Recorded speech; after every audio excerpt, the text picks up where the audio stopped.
네, 안녕하세요. 합격을 앞당기는 해커스 한국사 능력검정시험 심화 연미정입니다. 자, 우리 16강 들어갈 차례고요.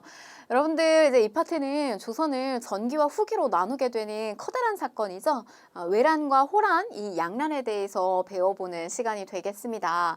자, 먼저 이제 외란과 그다음에 광해군 이후에 또 전란 이후의 상황들 이런 것들 한번 살펴보도록 하겠습니다. 자, 그러면 이제 먼저 우리가 임진왜란을 배우기 전에요. 다른 이제 주변국들하고의 관계가 대외 관계가 어땠는가, 어떤 원칙으로 이루어졌는가를 좀 간단하게 살펴볼 필요가 있는데 우리는 기본적으로 조선은 전기부터 사대 교린의 원칙으로 대외 관계를 했습니다. 그래서 이 사대 교린이라고 하는 건 큰 나라를 섬기는 거예요. 그리고 이웃의 나라들하고 교류하면서 지내는 건데요. 여기서 얘기하는 사대다라고 하는 것이 어떻게 보면은 좀 우리가 너무 굴욕적인 외교를 하는 것이 아니냐. 뭐 큰 나라를 뭐 무조건 이렇게 섬기고 조공을 바치고 이런 생각을 할 수도 있겠지만요. 사실 이 사대 관계 속 안에 같이 저 조공과 책봉이라고 하는 질서 안에 들어가게 되면 우리보다 좀 앞선 이런 선진 문물이라든지 이런 것들을 좀 쉽게 접하고 얻을 수 있는 그런 실리적인 부분들이 분명히 있었어요. 그래서 이제 보시면 우선 명나라하고의 관계는 초창기 이제 정도전 중심이 됐던 어떤 그 초창기의 태조 시기 때는 사이가 좋지가 않았습니다. 그러다가 나중에 이제 태종 시기 들어가면 이제 점차적으로 풀리게 되는데 기본적으로는 4대 관계였으나 자주적 실리 외교를 전개했다라고 하는 건 뭐 우리가 이렇게 조공품을 바치잖아요. 그러면 회사품이라고 해서 받는 게 그거보다 몇 배 이상의 양질의 것이 좋은 것이 많았다는 거예요. 명나라의 입장에서는 이런 어떤 질서의 서열 관계를 명확하게 하는 그런 뭐 실리적인 면이 있었고요. 또 우리 입장에서도 그런 질서에 맞춰서 잘 응대를 해주면 우리도 그에 맞는 현실적으로 실리적으로 좋은 것들을 많이 얻을 수 있었다는 거죠. 사신을 정기적으로 파견하는 사신들이 있었고 또 부정기적으로 명예 또 조천사를 이렇게 파견하는 경우들이 있었다는 거. 자, 그다음에 그러면 이제 교린의 관계. 사실 4대 관계는 편합니다. 그러니까 우리가 서열 관계를 명확히 했을 때는 편해요. 내가 명확하게 상위에 있던지 아니면 내가 명확하게 하위에 있던지. 근데 그런 거 이제 이렇게 비슷비슷한 이웃하고 이렇게 친하게 지내는 거 이런 게 되게 힘들거든요. 예를 들면 가깝고도 먼 나라 일본하고의 관계처럼 뭔가 이거는 이게 뭐 서열이 명확하게 있는 것도 아니고 자꾸 이렇게 좀 밀고 당기기를 좀 해줘야 되는. 근데 이제 그 중에 뭐 일본도 마찬가지였지만 이제 여진하고의 관계에 있어서 세종 때 사군육진을 개척을 하게 되면서 우리의 영역을 명확하게 하죠. 그러니까 그 여진이 있었던 경계에 우리가 사군육진을 개척을 하게 된 거고요.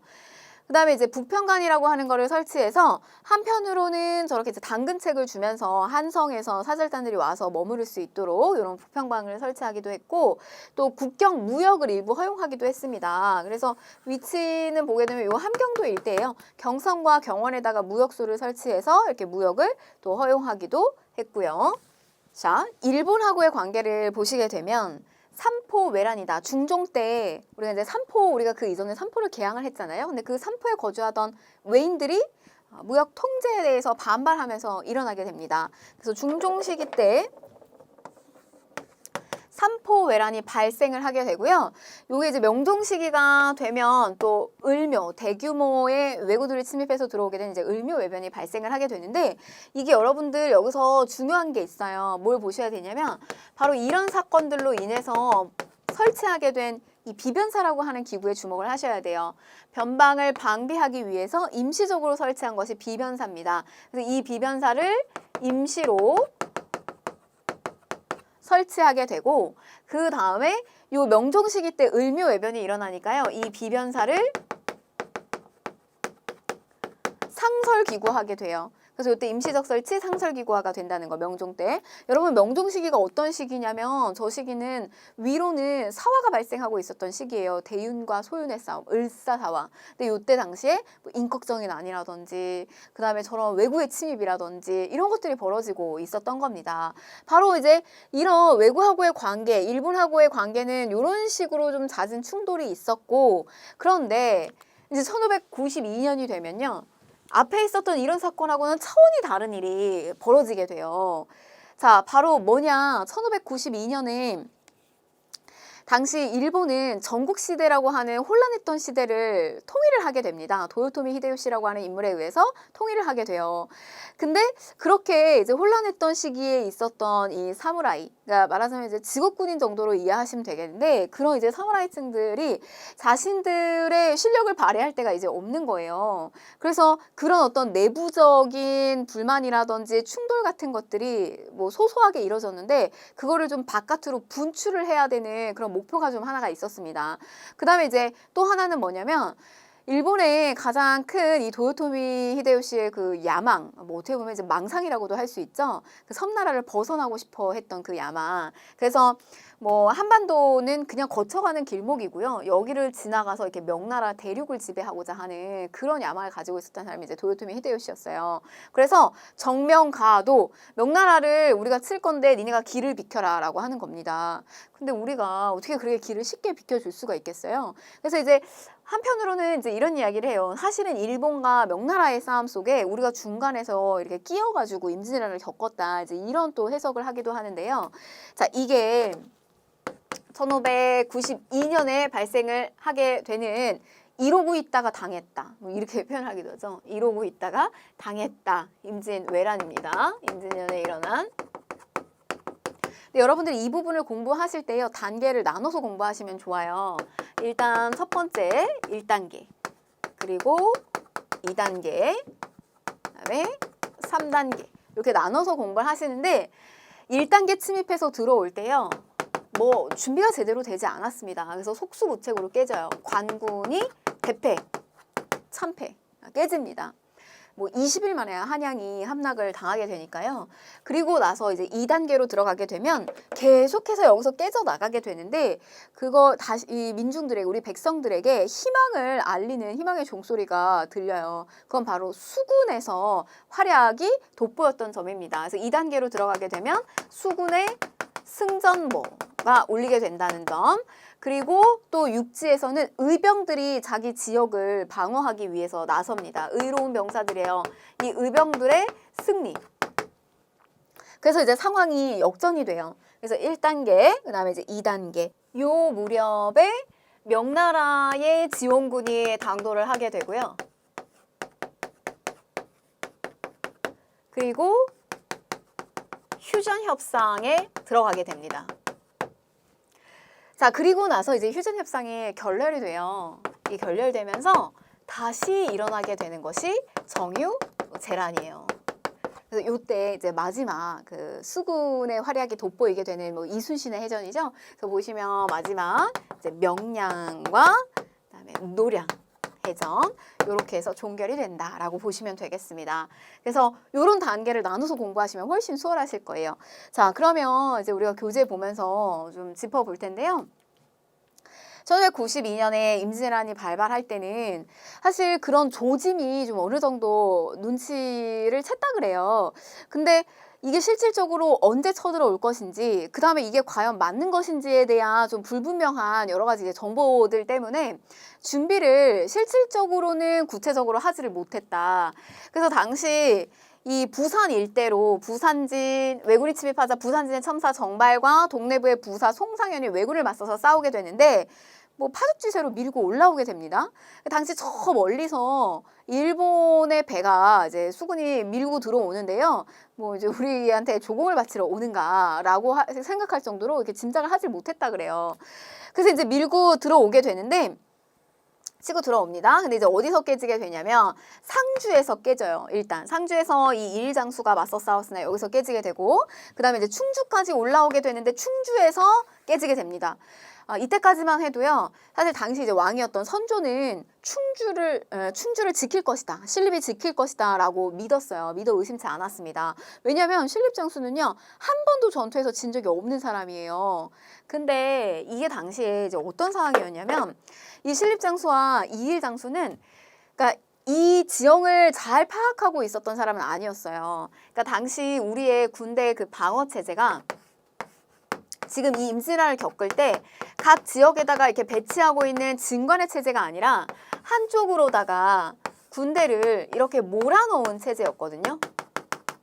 우리가 이제 이거를 재승방약 체제라고 합니다. 그래서 한쪽에다가 군대를 몰아넣고요. 중앙에서 지휘관이 파견하는 형태였어요. 그래서 말 그대로 이제 실렉 같은 경우도 중앙에서 이제 이 지역으로 파견이 된 건데, 이런 재승방약 체제에서 이 실렉 같은 경우는 여진들하고의 어떤 싸움에서 익혔던 그런 기술을 여기에서 이렇게 전략을 사실은 잘 못 짰던 그런 한계를 가지고 있습니다. 그래서 이제 배수의 진을 치고 맞서 싸우게 되는데 여기에서 이제 완전히 깨지게 되는 거죠. 그래서 대패를 하게 되면서 이제 신립도 이제 자결을 선택을 하시게 돼요. 근데 여기가 깨지자 다급했던 선조는 한양을 버리고 이제 이동을 하기 시작을 합니다. 피난을 가기 시작을 해요. 그때 당시에 이제 선조가 의주로 피난을 가는데, 그날 비가 엄청나게 많이 쏟아지는 날 백성들이 이 선조 앞을 가로막으면서 막 통곡을 했다라고 하는 기록이 그 징비록에도 기록이 되어 있어요. 이 징비록이라고 하는 책은 당시에 이제 군사적 총책임을 맡고 있었던 유성룡이라고 하는 인물이 지금의 상황을 징계하지만 후에 이런 일이 더 이상 일어나지 않도록 경계하기 위해서 이런 기록을 남긴다라고 하는 것이 이제 징비록인데, 뭐 그 내용을 보면 너무너무 처참합니다. 당시의 상황이. 그래서 결국 이제 선조는 의주로 피난을 가고 명나라에 원군을 요청하는데, 뭐 저 때 사실 명나라는 뭐 제대로 듣지도 않았다 그래요. 진짜로 일본이 쳐들어오고 있는지도 파악을 제대로 하지도 않았고, 뭐 어떤 그런 상태에 놓여져 있었습니다. 그래서 이제 우리의 관군이 깨져서 이렇게 올라오고 있는 이런 상황 속에서 희소식이 당도를 하게 돼요. 그게 뭐냐면 바다에서 이 수군을 이끌고 있었던 이순신의 해전이 승전보를 울리는 그런 희소식이 당도를 하게 됩니다. 자, 옥포해전은요, 거제 앞바다에서 이순신이 처음으로 첫 승리를 거둔 전투가 바로 옥포해전이에요. 자, 그리고 이제 연이어서 네 번째 치러지게 되는 전투가 이제 사천해전인데, 저 사천해전에서 처음으로 거북선을 투입을 하게 됩니다. 돌격선 배예요. 그래서 이제 일본 같은 경우는 이렇게 등선 육박선이라고 해가지고 갈고리로다가 배를 끓은 다음에 그 위에 배에 올라타서 싸우는 방법을 쓰거든요. 근데 저 거북선을 투입시키면 그렇게 할 수가 없죠. 왜냐면 거북 그 선에 판옥선을 좀 개량한 겁니다. 그래서 판옥선 위쪽에다 철침을 박아가지고요, 그런 일본의 등선 육박선을 무력화시키는 거예요. 그리고 굉장히 이렇게 어떤 위협감을 줄 수 있는 저런 거북선을 처음 투입시킨 것이 바로 사천해전이었고요. 자, 그리고 이제 이 한산도 대첩입니다. 뭐 아주 유명한 전투인데, 이순신의 수군이 한산도에서 하객진접법으로 하계 날개로, 그러니까 이들을 이렇게 넓은 저 한산도 지역으로, 한산도 바다 앞바다로 유인을 시켜가지고요, 하객진의 전법으로다가 완전히 이들을 수장시키는 방법을 쓴 겁니다. 이게 이제 바로 한산도 대첩이고요. 왜군에게 아주 대승을 거두게 됩니다. 의미가 어떤 의미가 있냐면요, 일본의 방법은 육지로다 빠르게 치고 올라오면서 이 바다 쪽을 이용해서 여기서 이제 군량미를 보내는 방법이었어요. 수륙 병진 작전이었는데, 그래서 빠르게 이쪽으로 올려서 합류를 시킨다라고 하는 건데, 바로 저 한산도의 대첩, 바다에서는 한산도 대첩을 통해 가지고 이들이 이 남쪽으로 전라도 곡창지대를 얻는 것을 막는 그런 역할을 해줬고요. 이 한산도 대첩이. 그 다음에 바다에서는 한산도 대첩이 있었다면 요 육지에서는 진주 대첩이 있었습니다. 여기에서 이제 김시민이 왜군을 상대로 큰 승리를 거두게 됩니다. 그래서 다시 한번 보시면 바다에선 한산도가, 육지에서는 진주 대첩이 연이어서 맞게 되면서 전라도의 곡창지대를 방어하게 되는 그런 큰 성과를 거뒀다는 거예요. 자, 그 다음에 여기 이제 중간에 보시면 의로운 병사들이 나서기 시작을 해요. 뭐 곽재구, 홍희 장군, 뭐 각재우 이렇게 불렀는데, 붉은 색깔 옷을 입고 말을 타고 다니는 그 모습을 빗대어서 이제 홍희 장군, 곽재우인데, 뭐 이름만 들어도 일본 이 군인들이 벌벌벌 떨었다고 합니다. 그리고 뭐 고경명, 정문부와 같은 요런 의병들이 자발적으로 또 활약을 해요. 그러니까 자기 지역은 내가 지킨다, 이겁니다. 사실 가지고 있는 여러 가지 군사력이라든지 무기라든지 이런 것들이 너무나 열악하지만 내 땅은 내가 잘한다, 내 지리적 어떤 이점과 이런 것들을 잘 파악해서 일본에게 타격을 입혔던 거예요. 그래서 이 정문부 같은 경우는 두만강 일대까지 치고 올라왔던 일본들을 완전히 이렇게 진압을 하게 되는데, 요 함경도 일대를 정문부가 장악을 하게 되면서 일본인들을 또 무력화시키는 그런 또 활약을 했다는 거. 자, 그래서 이제 바로 이런 어떤 뭐 이런 수군의 승전보, 의변의 승리로 인해서요, 당시 이제 이 무렵에 이제 명나라의 지원이 들어오게 됩니다. 조선하고 이제 명나라 연합을 통해서 평양을 다시 탈환을 하게 돼요. 근데 지금 요 무렵에 평양을 탈환하게 되면서 명나라가 우리하고는 어떤 구체적 협의 없이 벽제간 전투에 나서게 되는데요. 이 벽제간 전투에서 명나라가 크게 깨지게 됩니다. 명이 크게 깨져요. 그리고 그 다음에 저 행주대첩에서 권율이 이 행주산성에서 당시에 산성에 있는 주민들하고 같이 합심을 해서 왜군을 상대로 이제 크게 승리를 해요. 뭐 여성들까지 나와가지고 이 치마에다가 돌을 얹어서 저거를 방어했다. 그래서 행주 치마에 가지고 와서 이렇게 했다. 뭐 이런 뭐 행주대첩 되게 유명한 또 일화가 있죠. 근데 이 행주대첩에서 크게 승리를 하게 되면서 일본이 깨지게 됩니다. 그러면 이제 보세요. 명나라 깨졌죠. 일본 깨졌죠. 그래서 그 다음 단계가 협상에 들어가는 거예요. 한 대씩 맞았잖아요. 그래서 이때 명이 조선의 반대를 무릅쓰고 일본하고 휴전협상을 진행을 하게 됩니다. 여기에는 우리는 들어와 있지 않아요. 그래서 명과 일본, 명의 대표와 일본의 대표가 협상을 하게 된다는 거. 뭐 여기도 이제 징비록에 뭐 기록이 남겨져 있는데 윤석명이 너무 그 자신의 나라 땅에서 우리나라 땅에서 이렇게 벌어지는 일들에 협상 테이블에 같이 있지도 못하는 상황에 대해서 너무 그 처절하고 절절함이 기록으로 남겨져 있어요. 근데 보시면 뭐 이런 이제 협상을 하는 과정 속에서 일본이 너무나 무리한 요구를 하게 됩니다. 그래서 이 휴전 협상은 결렬이 되고요. 그리고 나서 다시 이루어지게 되는 것이 이제 정유 제란이 되겠습니다. 뭐 3년에 걸친 휴전 협상이 결렬이 되면서 왜군이 다시 침입해서 들어오게 되는데 이때 이제 명량이라고 하는 이제 유명한 해전을 치르게 되는 거죠. 사실 그 이전에요. 이순신은 모함을 받아가지고 이순신 장군은 모함을 받아서 백의종군을 하게 돼요. 그러니까 뭐 이제 군인으로서의 그 장수로서의 옷을 벗고 그냥 백의종군을 하게 되는데 앞에서 원균이 들어와서 그 자리를 대체하게 됩니다. 근데 그 원균이 수군을 이끌게 되는데 칠청년 전투에 나서요. 근데 거기에서 이 이순신에게 남겨준 사실 어떻게 보면 그 유명한 명언을 그 원균이 마련을 해주죠. 신에게는 12척의 배가 아직 남아 있습니다. 그러니까 12척만 남기고 이 칠천년 해전에서 원균이 다 이거를 깨먹습니다. 그래서 그 다음에 12척밖에 남지 않은 그 배를 가지고요. 10배 이상에 해당되는 이 왜군을 맞서 싸우게 돼요. 그게 바로 명량이에요. 얼마나 그 어떤 군사력에서 차이가 크게 났고 우리가 너무 열악했던 상황이었는데 이 소수의 병력으로다가 명량이라고 하는 그 울돌목이라고 하는 곳인데요. 뭐 그 지역을 가게 되면 물살이 너무나 세서 밤에 그 바위에 부딪히는 소리만 들어도 약간 소름이 끼칠 정도로 그렇게 물살이 센 지형이에요. 근데 그거를 명확하게 연구하고 파악하고 했던 이 이순신 장군이 여기에서 이제 대승을 거두게 됩니다. 자, 그리고 이제 마지막 해전이에요. 노량해전입니다. 순서적으로 보게 되면 명량, 노량. 이 노량해전은요, 이순신 장군이 굳이 치르지 않아도 되는 전투였어요. 그런데 어떻게 보면 이렇게 우리나라 땅에 들어와가지고 우리나라 땅을 전부 다 이렇게 박살을 내놨던 이런 일본을 크게 혼내주고 싶지 않았을까요?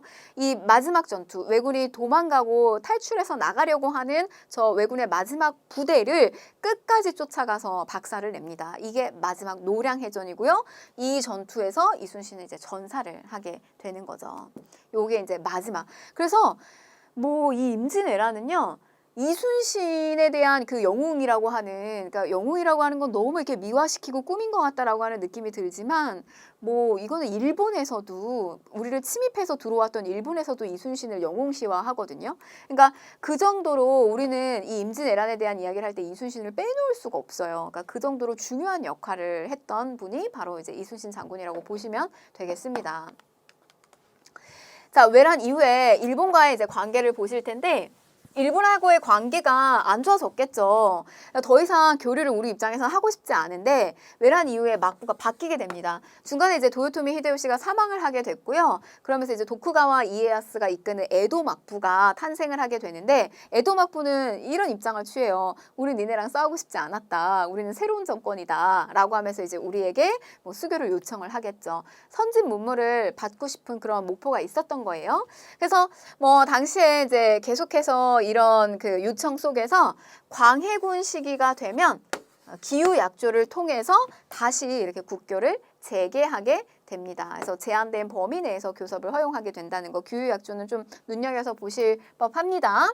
또 중간에 보시면 이렇게 이제 승려들이 활약을 하는데요. 승려들은 의병으로서 활약을 하기도 하고요. 저 사명대사 같은 경우는 전쟁 때 잡혀간 뭐 3천 명이 넘는 그 포로들을 또 다시 이렇게 데리고 오는 그런 큰 역할을 또 하기도 하십니다.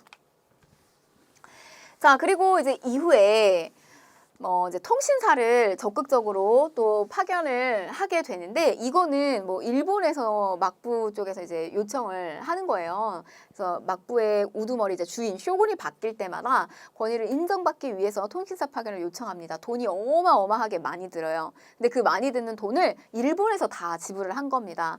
그래서 당시 이제 이거를 한 번 갈 때마다 뭐 한 300에서 600여 명까지 한꺼번에 이제 통신사 사절단이, 우리 쪽의 사절단이 가는데 머무는 기간도 되게 길어요. 6개월에서 1년 정도.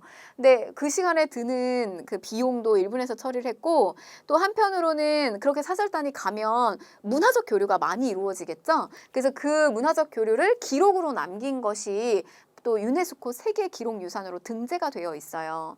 조선통신사 파견한 기록물이. 자, 그다음에 이제 이후에 광해군의 이제 전란 수습책입니다. 선조 이후의 상황인데요. 우리가 이제 선조가 의주로 피난을 가게 되잖아요.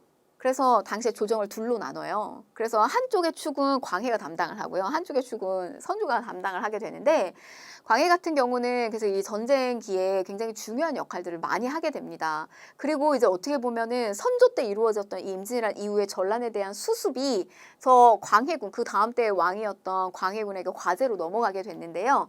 뭐 그런 역할들을 하나씩 하나씩 책임감 있게 해 나가는데, 뭐 그중에 이제 대표적인 것이 대동법 같은 거.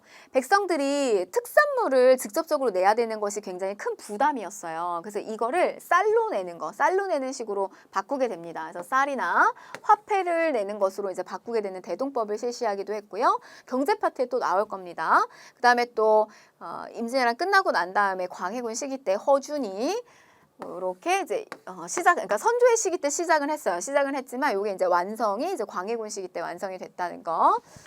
자, 그 다음에 뭐 이제 이후에는 그 외교적 관계가 좀 바뀌게 됩니다. 어떤 상황이 되냐면요. 명나라의 국력이 쇠퇴하게 돼요.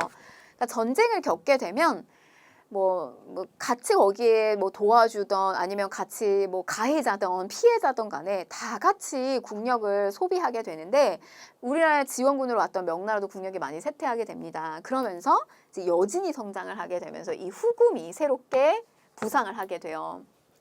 근데 이제 이런 상황에서 명나라가 조선에 원군을, 지원군을 요청해요. 우리가 니네 도와주지 않았냐, 임진왜란 때. 그래서 우리가 원군을 요청을 합니다.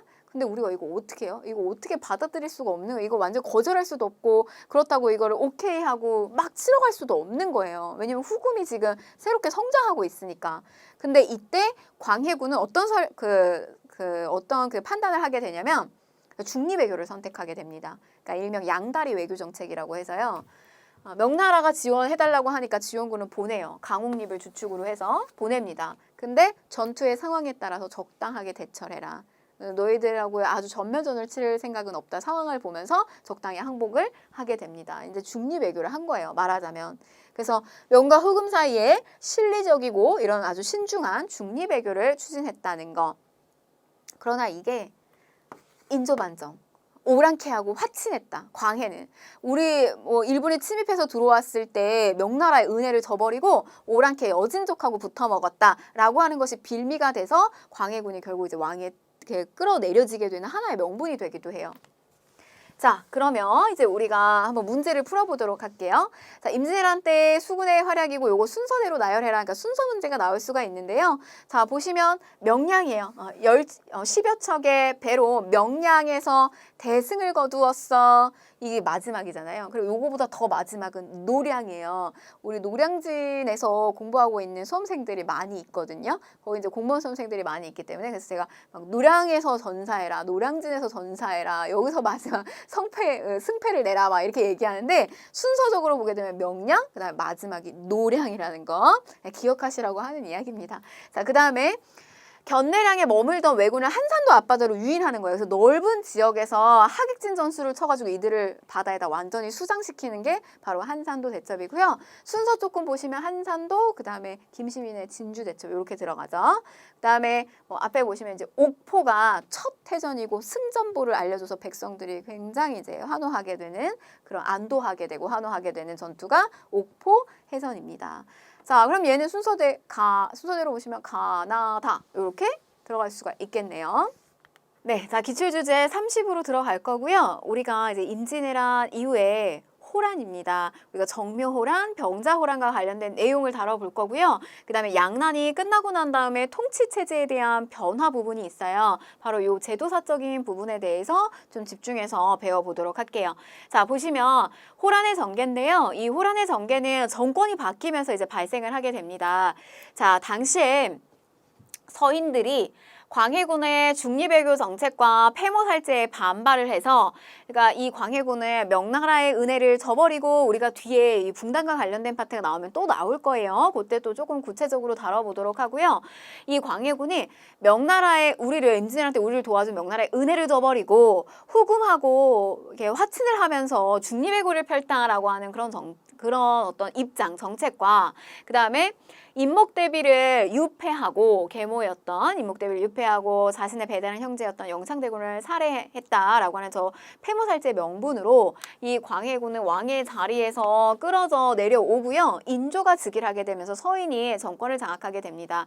근데 여러분, 이제 이 서인이 정권을 장악하게 되면서 기존의 광해군이 이 명나라, 지는 명나라와 이 뜨는 후금의 나라를 서로 견제하면서 이제 중립외교를 펼쳤던 저 외교의 방침이 인조 정권이 들어서게 되면서 저게 이제 바뀌어요. 우리는 명나라의 은혜를 저버릴 수 없다. 그리고 이제 저 금나라에게 등을 돌리는 이런 이제 친명배금의 외교 방침으로 들어가게 됩니다. 이제 이런 상황 속에서 당시 인조 반정을 이끌었던 공신이었던 이괄이라고 하는 인물이 저 공신책범에 대해서 이제 불만을 품고서는 난을 일으키게 돼요.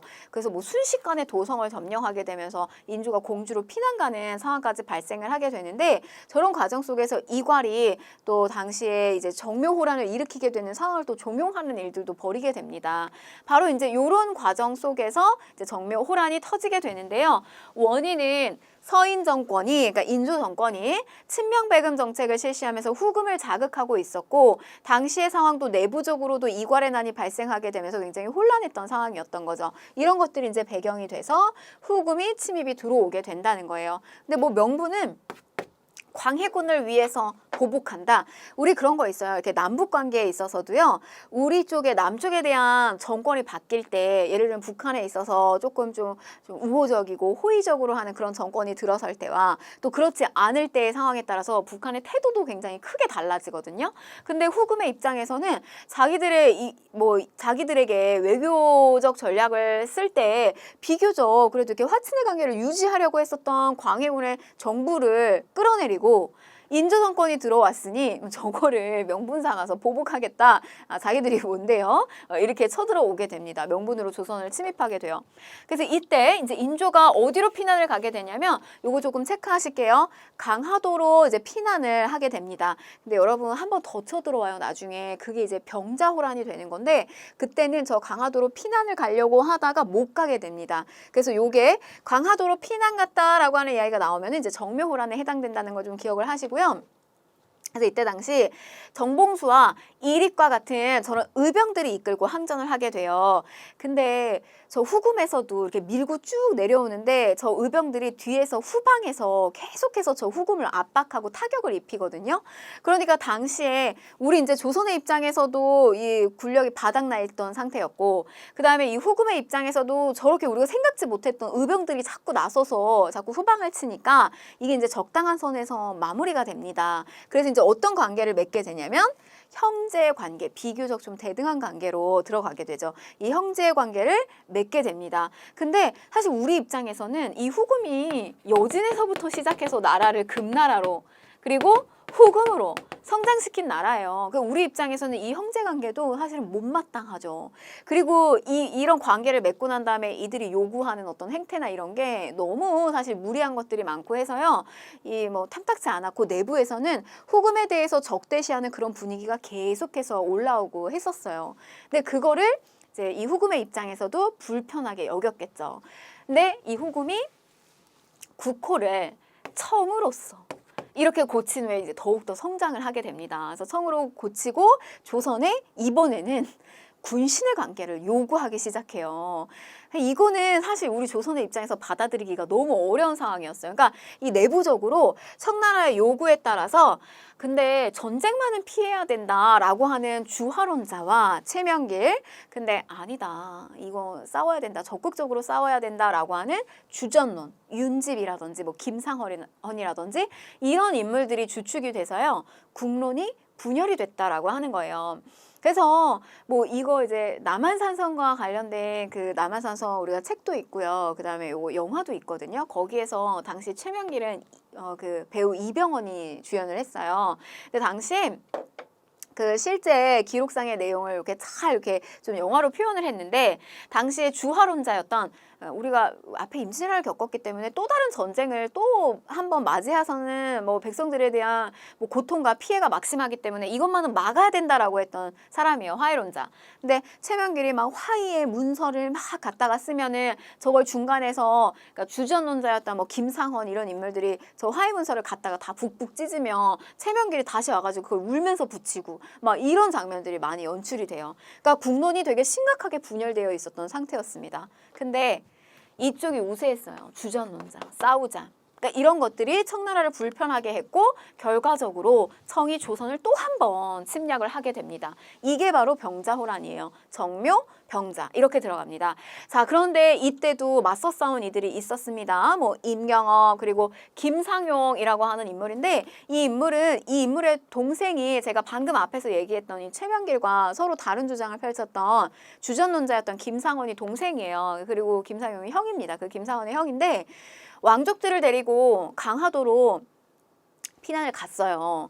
근데 이제 그 강화도까지 점령을 당하자 이제 피신을 시키고 본인은 이제 자결을 선택을 하십니다. 화약고에 불을 붙여서 순절을 하는 뭐 이런 상황들도 발생을 했고요. 또 김준용이라고 하는 인물이 광교산 용인 일대에서 또 적극적으로 저렇게 항전을 하는 모습도 보여졌다. 그러나 이제 결과적으로 이 인조는요, 강화도로 이제 피난을 가려고 하는 그 길목에서 남한산성에 발이 묶이게 돼요. 그래서 강화도로 미처 피난을 가지 못해요. 그래서 여러분들 만약에 이제 강화도로 피난을 했다라고 하는 시점은 정묘호란이고요. 그리고 형제 관계를 체결했다라고 하면 정묘호란이에요. 근데 지금 이 병자호란의 시점에서 인조는 여기서 발이 묶입니다. 남한산성으로 이제 피난을 가게 돼서 적극적으로 여기서 저항을 하게 되나 그러나 결과적으로 청나라에게 항복을 하게 된다. 그래서 이게 바로 이제 삼전도의 굴욕인데요. 삼괴구고두례라고 해서요. 한번 이렇게 무릎을 꿇고 꿇을 때마다 이 머리를 땅에다가 박으면서 3번씩 머리를 조아리는 거예요. 3개, 3번 굽힌다. 굽힐 때마다 한 번 굽힐 때마다 머리를 3번씩 조아리면서 이거를 이제 9번을 하는 겁니다. 그런 예의를 갖추게 돼요. 그래서 조선과 청은 군신의 관계를 체결하게 되고 우리나라의 왕이 청나라의 황제에게 저렇게 굴복하게 되는 삼전도의 굴욕을 겪게 된다. 라는 거죠. 그래서 뭐 이때 뭐 소현세자 당시에 인조의 첫째 아들입니다. 소현세자 그리고 처남이었던 복림대군 그리고 화의를 배척하자 했던 저런 척화론자였던 김상헌이라든지 이런 사람들이 전부 다 인질로 볼모로 끌려가게 됐어요. 그래서 당시에 이제 뭐 이런 상황 속에서 나중에 이제 소현세자 복림대군이 들어오게 되는데 소현세자 같은 경우는 고초를 이제 많이 당했고 아버지하고의 갈등도 점점 깊어지게 돼요. 그래서 이 소현세자는 얼마 안 있다가 이제 사망을 하게 됩니다. 그리고 복림대군이 그 다음에 효종으로서 차남이 왕으로서 등극을 하게 돼요. 자, 그러면 이제 호란 이후의 상황이 어떻게 되느냐. 자, 차남이었던 효종이 왕으로 올라오게 된다라고 하는 건데요. 그러니까 장남이었던 소현세자는 이제 일찍 죽게 되고요. 이 차남이었던 효종이 서인일파입니다. 송시열 등을 중심으로 해서 청나라에 대한 치욕을 갚자라고 해서 이제 북쪽을 치자라고 하는 북벌운동을 적극적으로 추진하게 됩니다. 근데 이때 군사가 주축이 됐던 거는 어영청이라는 거 좀 체크하시고요. 근데 이 좀 아이러니한 일이 발생을 하게 돼요. 이게 러시아 정벌이거든요. 러시아 정벌. 당시에 이 청나라가요. 러시아하고의 세력 갈등을 빚고 있었어요. 그래서 이 러시아를 치러 가는 데 있어서 이 청나라가 조선을 들여다보니까 이 조선이 군대를 막 이렇게 증강시키면서 체제를 잡고 있는 거예요. 그래서 우리에게 군대 요청을 합니다. 청나라가. 근데 우리는 사실 이 어영청 중심으로 해서 막 이렇게 군대를 증강시키고 했었던 거는 얘네 치려고 만든 거잖아요. 근데 이 청나라가 우리에게 요청을 하자 보내요. 군대를 보내줍니다. 그래서 청나라가 이 러시아를 정벌하는 데 있어서 나선 정벌을 하는데 2차례에 걸쳐서 파병을 하게 돼요. 뭐 사실 이게 북벌운동은 어떻게 보면 겉으로 보여졌을 때 이게 형식적인 북벌에 불과했고 실질적으로는 이렇게 청나라를 치려고 하는 의도가 있었냐 이런 게 좀 의심이 될 정도로 좀 형식적인 북벌에 불과했다는 점입니다. 그래서 이렇게 이제 나선 정벌 이루어졌다는 거고, 자, 그 다음에 여러분 이제 숙종 시기 때 관련해서 사건이 2개가 있어요. 하나는 뭐냐면 간도와 관련된 사건이 있고요. 그 다음에 하나는 이제 독도와 관련된 사건이 있는데, 독도는 우리 땅이다라고 하는 안형복이라고 하는 어부가 가서 이건 독도는 우리 땅이다라고 하는 걸 이제 정확하게 하고 왔다는 그 기록이 이제 숙종실록에 실려져 있는 그런 사건과 하나가 있고, 그 다음에 이제 또 하나는 저 간도 지역을 두고 청나라하고 국경 분쟁이 발생을 하게 됩니다. 그래서 이제 이 간도라고 하는 거는 백두산 기점으로 해서 요 일대 압록강, 그다음에 요 일대 두만강인데요. 이제 말하자면 요 일대, 요 간도 일대를 두고 문제가 생긴 거예요. 그러니까 요거는 이제 당시에 여기 옛날에 이제 여진이 살던 곳이라 여진이 성장해서 청이 된 거잖아요. 이 청나라가 자리 잡은 다음부터 이 경계를 막 명확하게 하려고 하는 그런 시도들이 있었어요. 근데 여기는 경계가 애매해서 그리고 이 강물이 얼게 되면 사람들이 많이 왔다 갔다 하면서 충돌이 많이 빚어졌던 거죠. 그래서 이 경계를 명확하게 하자라고 하면서 여기다가 같이 청나라의 대표, 우리 쪽의 대표가 가서 이 일대에다가 뭘 세우냐면 백두산 정계비라고 하는 것을 이제 세우게 됐다라고 하는 점입니다. 이런 것도 이제 숙종 시기 때 이루어졌다라고 하는 거고요. 그 다음에 북학론이 대두됐다라고 했는데 이게 뭐냐면 기본적으로 이제 인조 시기 때 겪었던 삼전도의 굴욕을 갚자라고 하는 북벌이 정부 차원에선 적극적으로 이루어졌지만 한편으로는 이때 당시에 이제 청나라의 뭐 사신들도 가고 사절단도 가고 이렇게 가서 보고 듣고 배우고 오는 게 되게 많거든요. 그래서 이제 그 인조의 첫째 아들이었던 소현세자도 갔다가 그 청나라에 여러 가지 신문물들을 많이 보고 와요.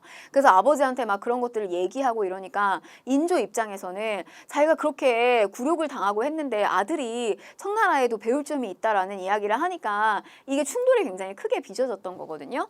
근데 당시에 이제 청에 발전된 문물을 배우고 적극 수용하자라고 하는 북학론도 사실 이렇게 스물스물하게 올라오고 있었던 분위기였다라고 보시면 되겠습니다. 자, 그 다음에 이제 우리가 여기서 이제 보실 건요. 양난을 겪고 난 다음에 그 겪고 있는 과정 속 또는 그런 과정 속에서 통치 체제에 대한 변화가 생깁니다. 왜냐면 이제 외란과 호란은 조선사에 굉장히 큰 충격을 준 사건이잖아요. 그래서 그런 시기를 겪게 되면서 체제 변화가 이루어진 거예요. 자, 우선 뭘 보셔야 되냐면 비변사, 이거 너무 잘 나옵니다. 비변사. 변방을 방비하기 위해서 설치한 기구예요. 근데 이게 언제 만들어졌냐면 중종 시기 때 삼포에서 일어난 외란, 이 외란을 계기로 또 위로는 여진의 침입 찾고 있고 아래로는 외구의 이 침입을 대비하기 위해서 중종 때 삼포해란으로 임시로 설치됐다. 중종 때는. 근데 이게 명종식이죠. 명종 때 을묘외변을 계기로 해서는 상설기구화 이렇게 됩니다. 임시 설치, 그 다음에 이거는 상설, 항시 설치가 되는 거고요. 그 다음에 최고기구화가 돼요. 임진왜란이하고는 전쟁이 터졌잖아요. 그러니까 이거는 이 원래는 군사 북방을 담당하는 군사기구였는데 전쟁이 터졌으니까 이게 기능이 더 커진 거예요. 그래서 조직과 기능이 확대되면서 국정 최고기구로 자리를 잡게 되고 얘가 점점 기능이 커지다가 그러니까 영조하고 정조 때는 워낙 왕이 이렇게 정치를 잘 통제했기 때문에 비변사가 살짝 죽어요. 그랬다가 순헌철 나이 어린 임금이 들어오는 이 세도 정치 시기가 되면요. 이 비변사를 중심으로 해서 여기에 이제 외척 세력들이 이걸 쥐고 흔듭니다. 그래서 무슨 이야기가 나오냐면 비변사는 원래는 이제 국방을 담당한 군사기구로 임시적으로 설치했던 이게 이 세도 정치 시기에 가게 되면 비빈을 간택하는 일까지 여기서 하더라. 이런 이야기가 나와요. 그래서 이렇게 기능이 커졌다는 거. 그리고 문제점이 많잖아요. 이걸 누가 없애냐? 그 다음 때 이제 고종의 아버지였던 흥선대원군이 이거를 폐지하게 됩니다. 비변사를. 자, 그 다음에 이제 중앙군에 대한 개편이 이루어지는데요. 오군영 체제, 우리가 임진왜란을 겪으면서 훈련도감이라고 하는 걸 만들어요. 당시에 이제 군사적 총책임자였던 이 유성룡, 제가 징비록 이야기하면서 했습니다. 그래서 당시에 포수, 조총부대, 그 다음에 사수활, 그 다음에 살수와 같은 창칼을 다루는 저 살수의 삼수병으로서 편성이 되어 있고요. 이들은 급료를 받고 있는 일종의 이제 상비군의 형태를 띠고 있었다는 거. 그래서 임난 중에 뭐 이게 우리가 휴전 협상을 하고 있는 그 시간 동안 저런 이제 훈련도관과 같은 저런 군대를 정비를 했다는 겁니다. 유성룡의 건의로 인해서. 자, 그 다음에 저게 이제 바로 우리가 조선 후기를 담당하고 있는 오군영 체제 첫 출발이 훈련도감이었고요. 이게 가장 많이 나오고 그 다음에 이제 어영청. 이거는 후금의 침입을 대비하기 위해서 만들었는데 북벌을 담당하는 역할을 하는 그 군부대로서 또 강화가 됐다는 걸 제가 말씀을 드렸고 나머지는 다 인조입니다. 어영청, 총융청. 이거 보세요. 총융청은 위에 막는 거예요. 북한산성. 그 다음에 수호청은 남한산성 아래쪽 막습니다. 총융청 수어청인데요. 총융청 같은 경우는 이괄의 난을 계기로 설치가 됐다는 거. 단숨에 수도가 함락됐잖아요. 그래서 이제 이거를 이제 경기 주변이나 북한산성 일대를 막아야 되겠다라고 하는 어떤 그 각성하는 계기가 되면서 저 총융청을 설치하게 됐고, 그다음에 이제 남쪽을 막는 수어청이 설치가 됐다. 남한산성 수비를 담당하게 됩니다. 자, 그다음에 이제 오군영의 완성인데 마지막에 언제 설치가 되느냐? 숙종이에요. 숙종 때 금이영. 수도 왕실을 담당하는 저 금이영이 숙종 시기 때 마지막으로 설치가 되면서 오군영 체제를 갖추게 된다. 이렇게 보시면 되겠습니다. 자, 그 다음에 이제 지방군 개편인데요. 방어 체제가 바뀐 거예요. 임진왜란이 발발한 다음에 재승방약 체제에서 진관 체제로 복구합니다. 제가 이거 여러분 이 재승방약 체제는 원래 진관 체제가 다 지역마다 역을 배치시켰다면 이게 한쪽으로 군부대를 다 몰아주는 형태로 바뀌었잖아요. 근데 제가 이제 저게 지휘관이 저 지역에 대한 파악을 하기가 어렵고 또 중앙에서 파견된 지휘관이 저 지역까지 가는 동안에 시간이 걸리다 보니까 여기에 모여있는 군인들이 두려워서 빠져나가는 일도 많이 발생하고 했어요. 그래서 당시에 이제 뭐 상주의 이일이나 그 다음에 충주의 신립장수나 참패를 하게 되죠. 그래서 임진왜란 발발하고 난 다음에 요 발발 시기 이제 재승방약 체제였는데 이후에 다시 이렇게 진관 체제로 복구를 하게 됩니다. 다시 원래대로 이제 복구를 시켜요. 그러면서 이제 한편으로는 소고군. 왜냐면 여러분 이 체제를 다시 이렇게 이제 돌리려고 하려면 군대로 나와줘야 되는 역이 많이 증발이 돼야 되거든요. 근데 사실 오랜 시간 이렇게 평화의 기간이 지속되면서 역으로 증발될 수 있는 사람이 많이 없었기 때문에 사실 군역을 이렇게 한쪽에다 몰아놓은 이유도 있었어요. 근데 이제 요 조선 후기 시점이 되면 유사시에 양반부터 원래는 이러저러한 이유로 배제가 됐던 존재들이잖아요. 노비도 마찬가지로. 근데 양반에서 노비까지 전체 다 소고군, 속하게 넣어놓는 겁니다. 그래서 전 계층으로 구성된 지방군을 만들어놨다. 보시면 되겠어요. 그래서 여러분 이렇게 가시는 거예요. 처음에 조선 정기는 오위 체제고 그리고 진관 체제였어요. 근데 이게 이제 조선 전기의 중앙군이자 지방을 방어하는 체제인데 우리가 이 진관 체제가 중간에 제승방약 체제로 바뀌게 됩니다. 네, 여러분 보시면 이 진관체제라고 하는 것은 소규모 침입엔 되게 유리해요. 작은 규모의 침입이 들어오게 되면 여기서 막아주고 여기 뚫리더라도 뒤에서 또 막거든요. 근데 대규모의 침입이 들어오게 되면 이거 너무 속수무책으로 깨지는 거예요. 그래서 이 진관체제는 그런 한계를 가지고 있었는데 당시에 뭐 이제 을묘, 외변 이런 게 대규모 침입이었거든요. 그래서 이런 침입으로 인해서 이게 제승방약 체제로 돌리게 되는 이유도 하나가 들어갑니다. 사실은. 그래서 이렇게 이제 바꿔준 상태에서 뭐가 터지게 되냐면 임진, 외란이 터지죠. 그래서 임진왜란을 겪고 있는 그 과정 속에서 다시 진관 체제로 바꿔주면서 한편으로 이제 중앙의 군은 요 임진왜란을 추진하고 있는 이 과정 속에서 뭘 만드냐면 훈련, 도감을 시작으로 해서 뭘 갖춘다? 금이형까지 해서 5군형 체제를 갖추는 거죠. 그래서 중앙군은 5군형 체제, 그 다음에 진관 체제, 그리고 요걸 보완하기 위해서 또 속오군이라고 하는 것을 또 만들어 놨다는 겁니다. 요게 이제 조선 후기가 되겠어요. 여기도 여러분 유사시에 동원될 수 있는 뭘 만들었었냐면 농민군을 빼고 잡색군을 만들어 놨었죠. 그래서 5위 진관체제 잡색군 이렇게 보시면 되겠습니다. 자, 그러면 문제 한번 보실게요. 다음 교서가 발표된 전쟁 기간에 있었던 사실로 옳은 것을 골라라 라고 했는데 자, 보시면 과인이 덕이 부족하여 이 같은 불운을 만나 오랑캐의 침략을 받았다. 지난 정묘년에는 이미 정묘년이 지나간 거네요. 정묘호란, 그 다음에 병자호란이에요. 지난 정묘년에는 변란이 생겼을 때 임시방편으로 강화를 허락하여 치욕을 감수하였다. 지금 오랑캐가 황제를 참칭하고 우리나라를 업신여김으로 천하의 대의를 위해 그 사신을 배척하였다가 이 같은 환란을 만났다. 다음 교서가 발표된 전쟁 기간, 이거 병자호란이네요. 그러면 1번. 조금 이거 어려울 수 있거든요. 김상용. 왜냐면 이게 우리는 지금 이제 기출이 됐고 나왔기 때문에 여러분들은 배우고 들어가지만 요게 46회로 출제가 됐을 때는 조금 낯설게 느껴졌던 인물이에요. 김상원의 형이고 김상용이 강화도에서 이제 순절을 하였다. 그래서 요거 병자호란과 관련돼서 정답 맞는 내용인데요. 근데 여러분들 이 문제가 저 김상용이라고 하는 인물이 낯설었다라고 하더라도요. 나머지 선지들이 우리가 다 이미 알아야 되는 내용이었어요. 이때 당시에 문제가 출제됐을 때. 그래서 2번 보시면 정문부가 함경도 길주에서 의병을 이끌었다. 이거 임진왜란과 관련된 내용이죠. 그 다음에 조명, 명나라의 지원군 들어와서 평양성을 탈환하였다. 이것도 임진왜란. 자, 정봉수 이립이 용골상성에서 항전하였다. 이거는 정묘호란에 해당이 되겠습니다. 그 다음에 이제 5번 보시면 포수, 사수, 살수로 구성된 훈련도감이 설치되었다. 요거는 임진왜란과 관련된 내용이 되겠죠. 그래서 뭐 1번을 몰라서 틀렸다 이렇진 않습니다. 이 문제는 뭐 조금 저 선지 자체가 어려울 수는 있었어도 그래도 또 은근히 정답을 맞추시는 분들 많이 있었어요. 그래서 요렇게까지 해서 병자호란까지 맞췄습니다. 조선을 전기와 후기를 가르는 양난에 대해서 배워봤고요. 또 체제 변화를 오늘 했습니다.